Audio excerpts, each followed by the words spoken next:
Good morning दोस्तों, स्वागत है आपका आज के मुख्य समाचारों में। जी हाँ दोस्तों, आपको यहाँ पर देखने को मिलेंगी सुबह से लेकर शाम तक की तमाम बड़ी खबरें, मुख्य समाचार, ब्रेकिंग न्यूज़ अपडेट्स के रूप में।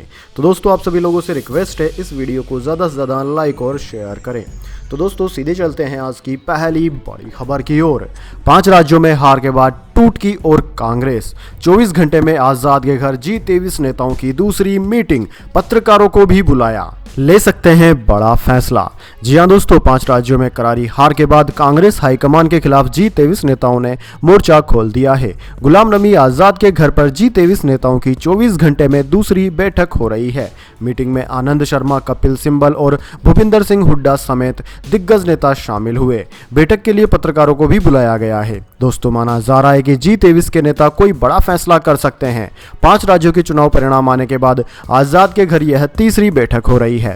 पहली बैठक 11 मार्च को हुई थी, जबकि बुधवार को दूसरी बैठक बुलाई गई थी। कांग्रेस की शर्मनाक हार के बाद लगातार पार्टी के भीतर उठ रहे विरोध के बीच पूर्व केंद्रीय मंत्री पी चिदंबरम ने गांधी परिवार का समर्थन किया। एनडीटीवी से विशेष बातचीत में चिदंबरम ने कहा कि हार के लिए सिर्फ गांधी परिवार को जिम्मेदार नहीं ठहराया जा सकता। उन्होंने इस दौरान G23 यानी कि कांग्रेस के असंतुष्ट नेताओं से पार्टी को विभाजित नहीं करने की अपील भी की। इसके बाद दोस्तों, अगली बड़ी खबर, मुख्यमंत्री भगवत मान का भ्रष्टाचार के खिलाफ बड़ा ऐलान। कोई रिश्वत मांगे तो मना मत करना, रिकॉर्ड कर भेजना। 23 मार्च को जारी करेंगे अपना व्हाट्सएप नंबर। जी हां दोस्तों, पंजाब के नए मुख्यमंत्री भगवंत मान ने भ्रष्टाचार के खिलाफ बड़ा ऐलान कर दिया है। सीएम मान पंजाब में एंटी करप्शन हेल्पलाइन शुरू करेंगे। यह नंबर 23 मार्च को शहीद ए आजम भगत सिंह की बरसी पर जारी होगा। दोस्तों, मान का कहना है कि यह मेरा व्हाट्सएप नंबर होगा। इसके बाद कोई रिश्वत मांगे तो उसे मना मत करना, उसकी ऑडियो और वीडियो रिकॉर्ड करके मुझे भेज देना। मेरा ऑफिस उसकी पूरी जांच करेगा और भ्रष्टाचार करने वालों को बख्शा नहीं जाएगा। उसके खिलाफ बड़ी कार्रवाई होगी। सीएम मान ने दिल्ली का उदाहरण देते हुए कहा कि अरविंद केजरीवाल की 39 दिन की सरकार में ऐसा ही नंबर जारी किया गया था, जिसके बाद भ्रष्टाचार ऐसे खत्म हुआ कि तब से केजरीवाल ही सत्ता में आ रहे हैं। पंजाब में भी भ्रष्टाचारियों पर इसी तरह नकेल कसी जाएगी। इसके बाद दोस्तों, अगली बड़ी खबर, चुनाव से पहले गुजरात सरकार का बड़ा फैसला। 6 से 12वीं तक के बच्चों को पढ़ाई जाएगी श्रीमद् भागवत गीता। सरकार ने जारी की नई शिक्षा नीति। जी हां दोस्तों, गुजरात सरकार ने राष्ट्रीय शिक्षा नीति के तहत स्कूलों में बच्चों को श्रीमद् भागवत गीता पढ़ाने का फैसला लिया है। फर्स्ट फेज में 6वीं से लेकर 12वीं तक के बच्चे गीता के श्लोक और मर्म को समझेंगे। इस बात का ऐलान गुरुवार को सरकार की ओर से जारी नई शिक्षा नीति में किया गया। दोस्तों, नई शिक्षा नीति के तहत प्रदेश के सभी स्कूल बच्चों को भगवत गीता के सिद्धांत और मूल्य पढ़ाएंगे। इसके साथ ही पहली और दूसरी क्लास के लिए अंग्रेजी सब्जेक्ट शुरू करने का भी फैसला लिया गया है, जिससे बच्चे शुरुआत से ही गुजराती के अलावा अंग्रेजी में भी निपुण हो सके। नवंबर दिसंबर में गुजरात में विधानसभा चुनाव होने हैं, इसलिए स्कूल सिलेबस में गीता को शामिल करने को चुनावों से जोड़कर भी देखा जा रहा है। इसके बाद दोस्तों, अगली बड़ी खबर, BJP to TMC via Congress. Bhajpa में 28 और कांग्रेस में 3 साल रहे शत्रुघ्न सिन्हा ने कहा, जशवंत सिन्हा और प्रशांत किशोर के कहने पर ममता के साथ आया।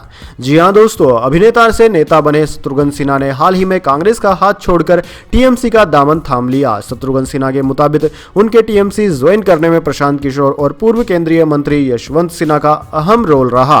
कांग्रेस छोड़ने के सवाल पर उन्होंने कहा कि मुझे नहीं लगता कि यह इस बारे में बात करने का सही समय है, इस पर फिर कभी बात करेंगे। बीजेपी के साथ सियासी सफर की शुरुआत करने वाले सिन्हा ने कहा कि ममता बनर्जी की पार्टी के साथ जुड़ना सम्मान की बात है। वो मुझसे काफी दिनों से पार्टी में शामिल होने के लिए कह रही थी। ममता ने ट्वीट किया था कि मुझे तृणमूल कांग्रेस में होना चाहिए और आसनसोल संसदीय सीट से चुनाव लड़ना चाहिए। इसके बाद दोस्तों, अगली बड़ी खबर, केंद्रीय मंत्री नितिन गडकरी ने लॉन्च की ऐसी कार 1 किलोमीटर से भी कम में भरेगी फर्राटा।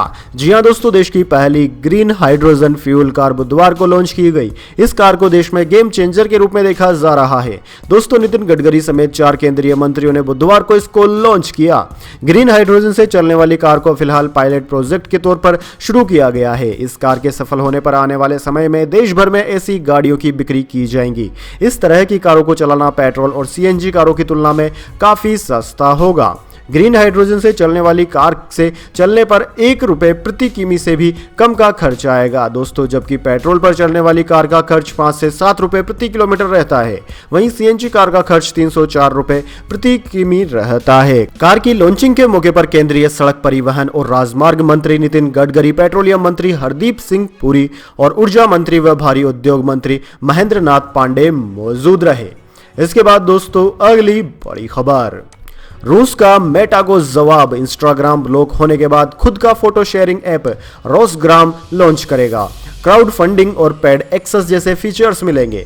जी हां दोस्तों, इंस्टाग्राम के बैन के बाद रूस ने खुद का फोटो शेयरिंग ऐप रोसग्राम तैयार किया है, जिसे 28 मार्च को लॉन्च किया जाएगा। इसमें कुछ कंटेंट के लिए क्राउड फंडिंग और पेड एक्सेस जैसे फीचर्स होंगे। दोस्तों, जो बॉब ने रूस के सोशल मीडिया प्लेटफॉर्म की कॉन्ताक्ते पर एक फोटो शेयर की। इसके मुताबिक रोसग्राम की कलर स्कीम और लेआउट इंस्टाग्राम की तरह ही होगी। दोस्तों, मेटा ने रोसग्राम के डिजाइन पर अभी किसी भी तरह का कमेंट नहीं किया। रूस हाल ही के महीनों में अपने देश की टेक्नोलॉजी डेवलप कर रहा है। इसमें स्टेट ग्रुप रोस्टेक ने अयप्पा T1 स्मार्टफोन शामिल हैं। साथ ही दोस्तों, नवंबर में गजप्रोम मीडिया ने वीडियो शेयरिंग प्लेटफॉर्म टिकटॉक की तरह खुद का ऐप यप्पी भी लॉन्च किया है। इसके बाद दोस्तों अगली बड़ी खबर, ममता बनर्जी ने पेगासस को लेकर किया बड़ा खुलासा। कहा 25 करोड़ में खरीदने का मिला था ऑफर। जी हां दोस्तों, पश्चिम बंगाल की मुख्यमंत्री ममता बनर्जी ने गुरुवार को कहा कि पेगासस बनाने वाली साइबर सुरक्षा कंपनी ने 4-5 साल पहले राज्य की पुलिस से संपर्क कर मात्र 25 करोड़ रुपए में विवादित इजरायली स्पाईवेयर देने की पेशकश की थी, लेकिन जब उन्हें इस बारे में पता चला तो उन्होंने इसे ठुकरा दिया। दोस्तों, बनर्जी ने दावा किया कि केंद्र सरकार ने स्पाईवेयर को खरीदकर देश की सुरक्षा के लिए इसका उपयोग करने के बजाय राजनीतिक फायदे के मकसद से न्यायाधीशों और अधिकारियों के खिलाफ इसका इस्तेमाल किया। ममता बनर्जी ने राज्य सचिवालय में दावा किया कि उन्होंने अपना सामान बेचने के लिए सभी से संपर्क किया था। उन्होंने 4-5 साल पहले हमारी पुलिस से भी संपर्क किया था और इसे 25 करोड़ रुपए में बेचने की पेशकश की थी। मुझे जानकारी मिली तो मैंने कहा कि हमें इसकी आवश्यकता नहीं है। उन्होंने कहा कि उनकी सरकार ने इसे खरीदने का ऑफर ठुकरा दिया था क्योंकि इससे लोगों की निजता प्रभावित होती है। इसके बाद दोस्तों अगली बड़ी खबर, वेदर अपडेट, दस्तक देने वाला है साल का पहला चक्रवात, तेज बारिश तूफान की है चेतावनी, ये इलाके होंगे प्रभावित। जी हां दोस्तों, भारतीय मौसम विभाग ने साल के पहले चक्रवाती तूफान को लेकर अलर्ट जारी किया है। मौसम विभाग के अनुमान के मुताबिक चक्रवाती तूफान आसनी अगले हफ्ते रफ्तार पकड़ेगा। दक्षिण पश्चिम हिंद महासागर में आने वाले तूफान के अगले सप्ताह की शुरुआत में चक्रवात में बदलने की संभावना है। दोस्तों, मौसम विज्ञान विभाग के अनुसार मंगलवार को इसका कम दबाव का क्षेत्र बना पूर्वी और उत्तर पूर्वी दिशा में बढ़ते हुए शनिवार तक यह चक्रवात का रूप ले सकता है। इसके बाद अंडमान व निकोबार द्वीप समूह के तट पर यह दस्तक दे सकता है। इसके 20 मार्च को तूफान और 21 मार्च को चक्रवाती तूफान में बदलने की उम्मीद है। चक्रवाती तूफान 22 मार्च तक उत्तर और उत्तर पश्चिम दिशा में आगे बढ़ेगा। चक्रवात बनने के बाद मौसम की घटना को आसनी नाम दिया जाएगा। दोस्तों, चक्रवात का यह नाम भारत के पड़ोसी देश श्रीलंका ने सुझाया था।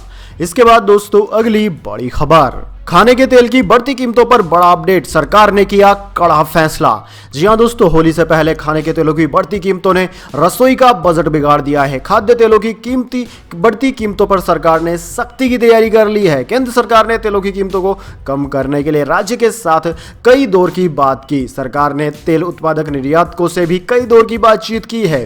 केंद्र ने राज्यों को इन्फोर्समेंट मशीनरी लगाने के निर्देश दिए हैं। साथ ही कीमतों में कृत्रिम बढ़ोतरी को रोकने के लिए सख्त कदम उठाने को कहा है। जमाखोरी और कीमतों में वृद्धि पर कानूनी कार्रवाई करने और राज्यों को जिला स्तर पर निगरानी बढ़ाने के निर्देश भी दिए गए हैं।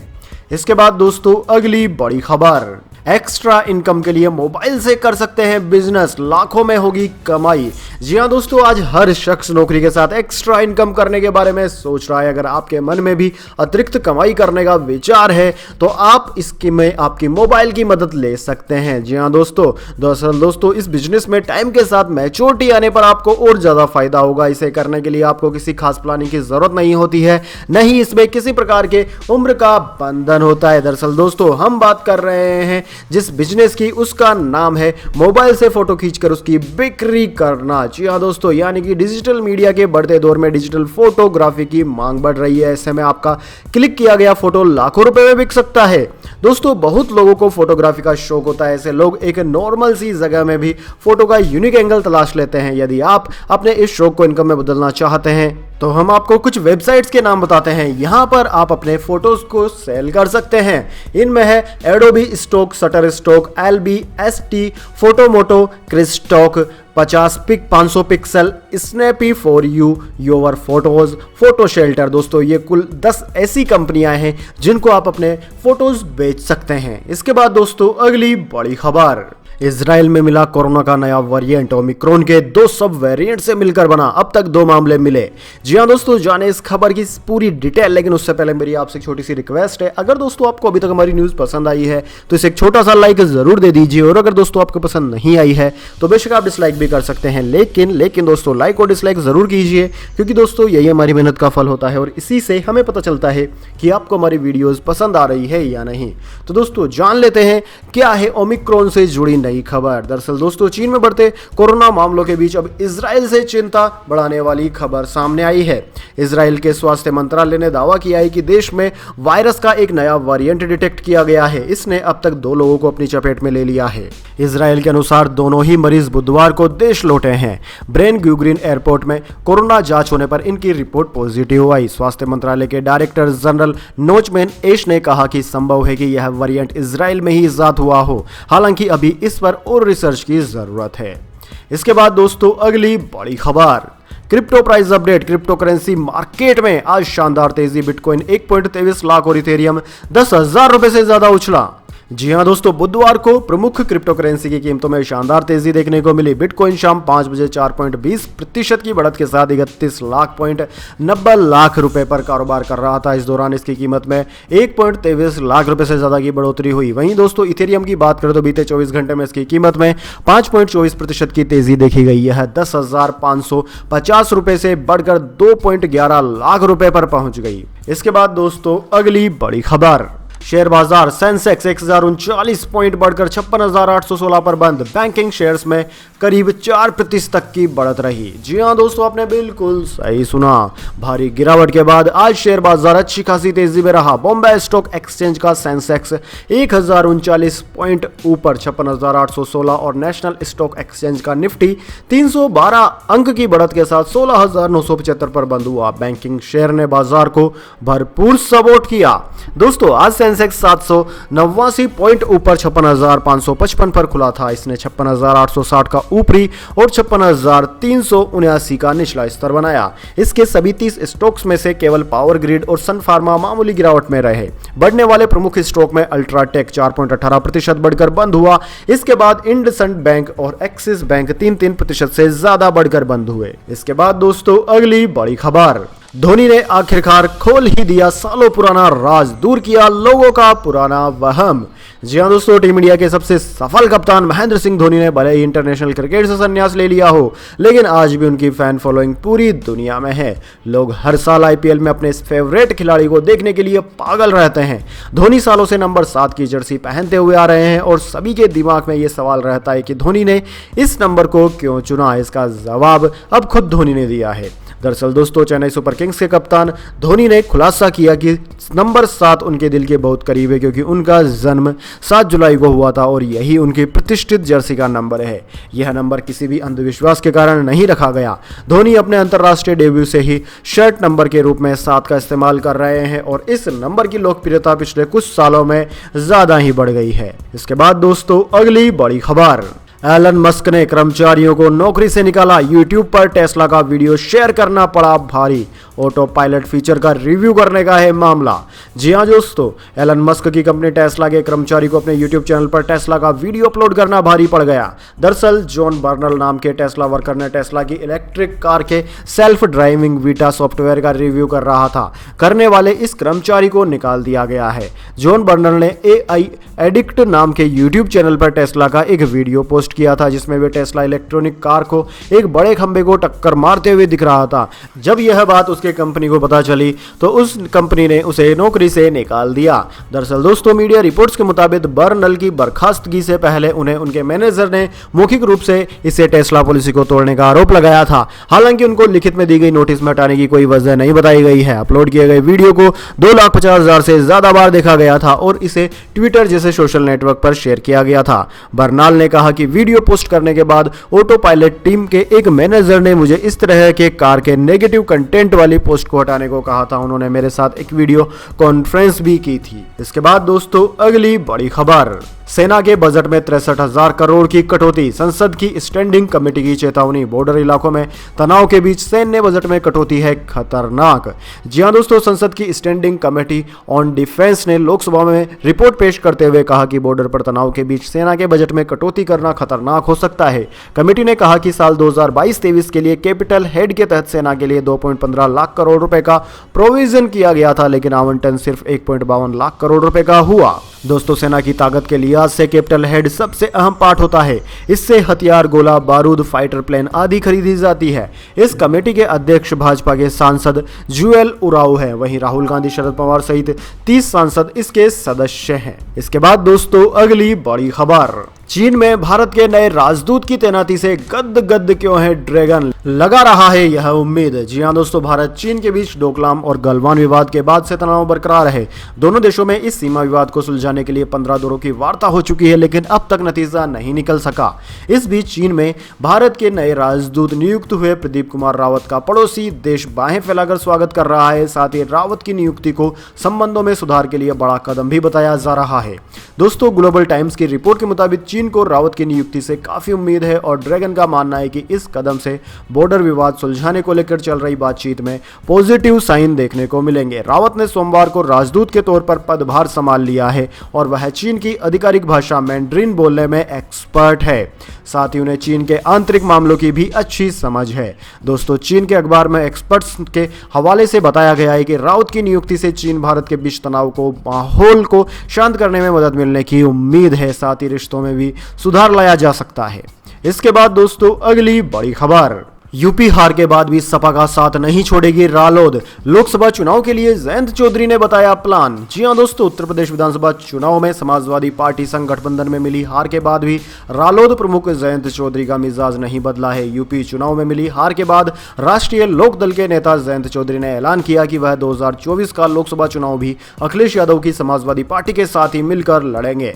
जयंत ने दावा किया कि उन्होंने भाजपा को उन क्षेत्रों में हराया जो सांप्रदायिक दंगों से सबसे अधिक प्रभावित थे और जहां हिंदू निवासियों के पलायन के मुद्दे को उठाया गया था। दोस्तों, पश्चिम यूपी में गठबंधन के खराब प्रदर्शन पर एनडीटीवी के सवालों के जवाब में जयंत चौधरी ने कहा कि उनके गठबंधन ने चुनाव में प्रभाव डाला और उन्होंने मुजफ्फरनगर, शामली और मेरठ में भाजपा को हराया, जो सबसे अधिक सांप्रदायिक दंगे प्रभावित क्षेत्र हैं। उन्होंने कहा कि भाजपा ने कैराना में हिंदुओं के पलायन के मुद्दे को हवा दी, हमने उन्हें वहां हरा दिया। इसके बाद दोस्तों, अगली बड़ी खबर, पाकिस्तान में बैठक के लिए ओआईसी ने हुर्रियत कॉन्फ्रेंस को दिया न्योता, भारत ने लगाई फटकार। जी हां दोस्तों, भारत ने अगले सप्ताह इस्लामाबाद में होने वाली इस्लामिक सहयोग संगठन की बैठक में भाग लेने के लिए हुर्रियत कॉन्फ्रेंस को आमंत्रित किए जाने को लेकर संगठन पर निशाना साधते हुए कहा कि भारत इस तरह की गतिविधियों को बहुत गंभीरता से लेता है। विदेश मंत्रालय के प्रवक्ता अरिंदम बागची ने साप्ताहिक प्रेस वार्ता में कहा, हम ओआईसी से उम्मीद करते हैं कि वह भारत विरोधी गतिविधियों और आतंकवाद में संलिप्त रहने वालों को प्रोत्साहित न करें। ओआईसी की बैठक में हुर्रियत कॉन्फ्रेंस को आमंत्रित किए जाने पर विदेश मंत्रालय के प्रवक्ता ने कहा कि हम इस तरह की गतिविधियों को बहुत गंभीरता से लेते हैं जो देश की एकता को नष्ट करने का प्रयास है और संप्रभुता एवं क्षेत्रीय अखंडता का उल्लंघन करती है। बागची ने कहा कि यह बेहद दुर्भाग्यपूर्ण है कि ओआईसी विकास संबंधी महत्वपूर्ण गतिविधियों पर ध्यान केंद्रित करने के बजाय अपने एक सदस्य के राजनीतिक एजेंडे के अनुसार काम कर रहा है। इसके बाद दोस्तों, अगली बड़ी खबर, यूक्रेन में अभी भी फंसे हैं 15-20 भारतीय जो वहां से निकलना चाहते हैं। सरकार। जी हां दोस्तों, रूस की तरफ से यूक्रेन पर आक्रमण शुरू करने के बाद हजारों भारतीयों को यूक्रेन से निकाला गया, लेकिन अभी 15 से 20 भारतीय यूक्रेन में फंसे हुए हैं जो वहां से निकलना चाहते हैं। सरकार की तरफ से दी गई इस जानकारी में कहा गया कि ऑपरेशन गंगा अभी खत्म नहीं हुआ है। सरकार ने बताया कि युद्ध के इलाके में फंसे हुए कुछ भारतीय सुरक्षित निकलने का अभी भी इंतजार कर रहे हैं। सरकार ने आश्वासन दिया है कि ऑपरेशन गंगा के तहत बचाव की फ्लाइट्स समाप्त नहीं हुई है और इन भारतीयों के बचाव की भी तैयारी की जा रही है। विदेश मंत्रालय के प्रवक्ता अरिंदम बागची ने एक मीडिया ब्रीफिंग में कहा कि हम इन लोगों तक सभी संभव मदद पहुंचा रहे हैं। कुछ लोग अभी भी खेरसन में फंसे हैं। ऑपरेशन गंगा खत्म नहीं हुआ है और हम उन लोगों की मदद कर रहे हैं जो बचकर निकलना चाहते हैं। तो दोस्तों, यह थी आज की तमाम बड़ी खबरें। इसके बाद दोस्तों बारी आती है आज के माइंड क्यूज क्वेश्चन की। जी हाँ दोस्तों, एक आसान से सवाल का जवाब देकर आप जीत सकते हैं एक अमेजिंग सरप्राइज गिफ्ट हमारे यूट्यूब चैनल की ओर से। तो दोस्तों, आज का सवाल आपकी स्क्रीन पर आ चुका है। होली का त्योहार किस राक्षस के वध की खुशी में मनाया जाता है? जी हाँ दोस्तों, अगर आप जानते हैं उस राक्षस का नाम जिसको कि भगवान ने मार गिराया था और उसके बाद जनता ने होली मनाई थी, तो जल्दी से उस राक्षस का नाम कमेंट बॉक्स में लिख दीजिए। अगर दोस्तों आपका जवाब पता एकदम सही और आप चले जाते हैं लक्की विजेता के रूप में, तो आपको मिल सकता है एक अमेजिंग सरप्राइज गिफ्ट हमारे यूट्यूब चैनल की ओर से। तो दोस्तों जल्दी से अपना उत्तर कमेंट बॉक्स में लिख दीजिए, वीडियो को लाइक कर लीजिए, चैनल को सब्सक्राइब करके बेल आइकन जरूर से दबा लें। धन्यवाद। वंदे मातरम। जय हिंद, जय भारत।